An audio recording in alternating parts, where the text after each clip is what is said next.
আসসালামু আলাইকুম সুপ্রিয় দর্শক, আশা করি সবাই ভালো আছেন। আপনাদের সুস্বাস্থ্য কামনা করে আজকে আমি আপনাদের সামনে আরও দুইটি মাছের ভিডিও নিয়ে হাজির হয়ে গেলাম। আজকে আমি আলোচনা করব আপনার মনোসিস তেলাপিয়া মাছের সাথে শিং মাছের পোনাগুলোকে কীভাবে মিশ্র চাষ করবেন সে সম্পর্কে আলোচনা করব।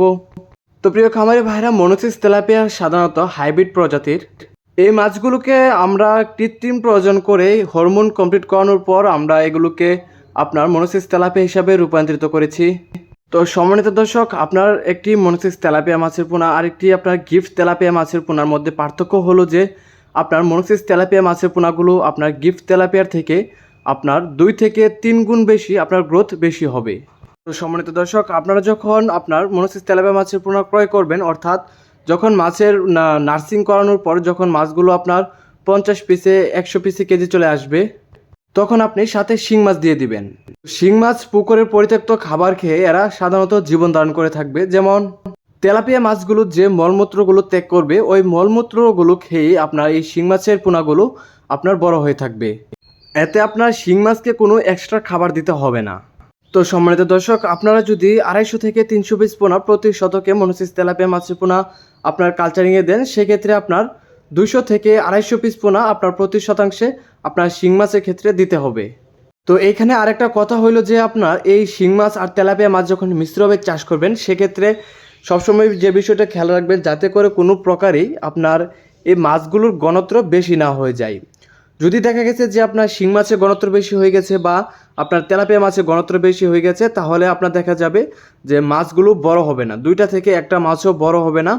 তো এতে আপনি একটা লসের সম্মুখীন হবেন, অনেক দিন লেগে যাবে, অনেক সময় লাগবে, এতে আপনি একটা লসের সম্মুখীন হয়ে যাবেন। তো এই বিষয়টা অবশ্যই খেয়াল রাখবেন। আর আরেকটা বিষয় খেয়াল রাখবেন যে আপনি মাছগুলোকে সবসময় চেষ্টা করবেন যে হ্যাচারি থেকে মাছের পোনাগুলো ক্রয় করবেন, যেন আপনার এক সাইজের পোনা 19-20 সাইজের পোনা আপনার পুকুরে মজুত করতে পারেন। এই বিষয়টা অবশ্যই খেয়াল রাখবেন।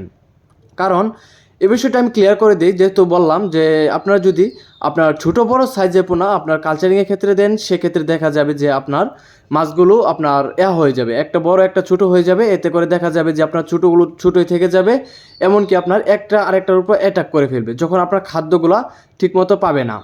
তো এতে করে আপনার মাছের শরীরে গা হয়ে যেতে পারে বা অন্যান্য নানান ধরনের সমস্যা দেখা দিতে পারে, পানিতে আপনার দূষিত হয়ে যাবে।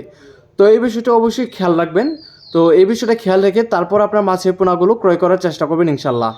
আরেকটা বিষয় আপনার শিং মাছের বিশেষ বস্তু হলো যে আপনার শিং মাছের পোনাগুলো তেলাপিয়ার সাথে চাষ করলে সেক্ষেত্রে আপনার শিং মাছের পোনাগুলো তল দেশে থাকবে, কাদার সাথে থাকবে। এতে করে দেখা গেছে যে আপনার পুকুরে কোনো গ্যাস হবে না, আপনার পানি নষ্ট হবে না, আপনার শিং মাছের পোনাগুলো পানির ভারসাম্য রক্ষা করবে, ফলে মাছগুলো আপনার প্রাকৃতিক পরিবেশে জীবন ধারণ করবে।